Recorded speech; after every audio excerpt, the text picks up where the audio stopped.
Hello to everyone and Assalamu alaikum to the Muslim friends.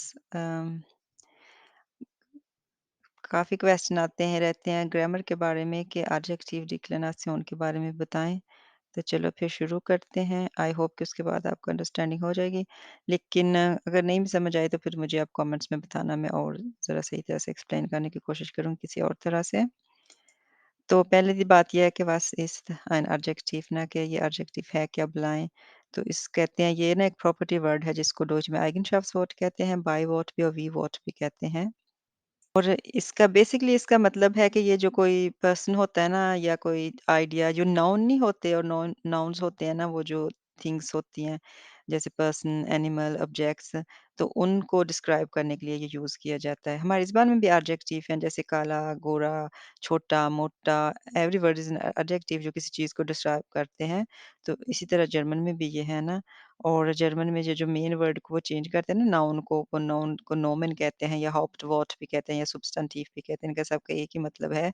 ये जो आइगनशाफ्ट्सवॉर्ट होते हैं, एडजेक्टिव है आइगनशाफ्ट्सवörter या wie-Wörter, ये उनको हाउप्टवörter को चेंज करते हैं, उनको डिस्क्राइब करते हैं कि वो कैसे हैं ना, वो कैसा है या कैसी है। तो ये एडजेक्टिव होते हैं wie-Wörter। वी-वर्टर का तो हो गया कि एडजेक्टिव एडजेक्टिव क्या होता है और फिर ये डिक्लेरेशन क्या होता है, ये डिक्लिनेशन ये जर्मन में ना ये आया है, इधर लैटिन वर्ड है ये। और इसका मतलब होता है बोइगन करना, डच में इसको बोइगन कहते हैं, हमारे इंग्लिश में जैसे इन्फ्लेक्ट करना नहीं कहते या बेंड करना कहते हैं। इस तरह इसका मतलब होता है कि किसी चीज़ को मोड़ना ना।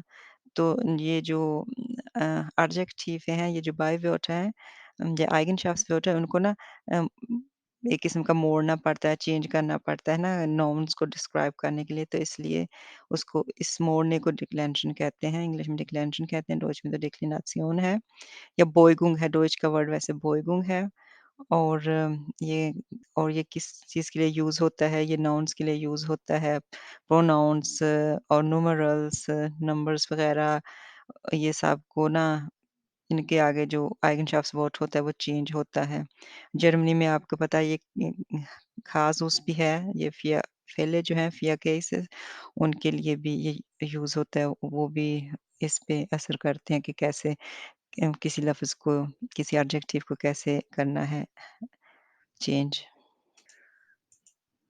तो फिर इसका मतलब ये हो गया ना कि एडजेक्टिव डिक्लेरेशन हो गई कि वही जो वी वर्ड है उनको कैसे बॉयगन करना है, कि उनको कैसे अ, चेंज करना है डिपेंडिंग के कौन-सा केस है, नॉमिनेटिव में, एक्कुज़ेटिव, दाटिव, गेनिटिव वगैरह में, फिर डिपेंडिंग ऑन द मास्कुलिन के फेमिनिन, न्यूट्रल या प्लूरल है उसके उससे चेंज हो जाता है। तो ये सब ना परेशान ना हो, इतना ये मुश्किल नहीं है जितना कि ये सुनने में लग रहा है। आप अब अपना डेआडीडास याद करें ना याद रखें ना, तो फिर आप ये उसको सही तरह से अपने ये जो एडजेक्टिव है उनको भी बना लिया करेंगे। एक दफ़ा फिर ज़रा गौर से समझाने के लिए मैं बता देती हूँ, ज़रा सही तरह से, कि जो एडजेक्टिव होते हैं ना, वो नाउन से पहले आते हैं। और डिपेंडिंग के नाउन जो है वो उसका क्या जेंडर है या कौन-सा केस है या कौन-सा वो है, कितने नंबर्स हैं, वो कितनी ज़्यादा चीज़ों की बात हो रही है, डिपेंडिंग ऑन देम उनको चेंज किया जाता है, उनका एंड जो है उसको बदला जाता है। जैसे है ना युंग एक वर्ड है ना युंग, और जो युंगे मन है ना, मन को डिस्क्राइब करना ना, तो इसलिए युंगे मन है कि जवान आदमी है ना, तो युंगे मन lernt डॉइच के वो जो कम उम्र आदमी है वो डॉइच सीख रहा है। तो नाउन इधर मन है ना, तो उससे पहले जो एडजेक्टिव है युंग, उसको चेंज किया है। लफ़्ज़ तो युंग है ना, तो ये उसकी चेंज की हुई फ़ॉर्म है, der junge Mann। लेकिन अगर सिर्फ़ कहना है कि der Mann ist jung, आपने ऐसे भी कर सकते हैं, तो अब आप इसके मान के आगे नहीं ना, बिल्कुल एंड पे है ना, तो इसलिए फिर इधर चेंज नहीं होएगा, इधर नॉर्मल अपनी मेन फ़ॉर्म में रहेगा जो एडजेक्टिव है।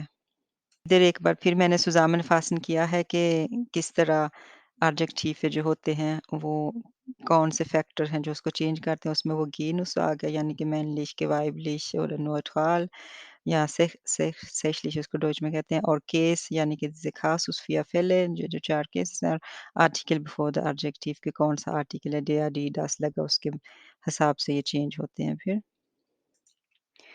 इधर मैंने कुछ Beispiele लिख दी हैं, ऊपर आप देख रहे हैं Nominativ, Akkusativ, Dativ, Genitiv, आप die 4 Kasus देख रहे हैं और इधर लेफ्ट साइड पे है maskulin, feminin, neutral और प्लूराल यानी कि अगर प्लूराल ज़्यादा होता है ना एक और फिर उससे ज़्यादा हो तो फिर भी तो डी लगता है। लेकिन ये आसान बात ये है कि जब प्लूराल आए ना किसी भी लफ़्ज़ का तो वो उसमें डी हमेशा लगता है। ये भी एक आसानी से याद रखने वाली चीज़ है जिसको याद रखा जा सकता है।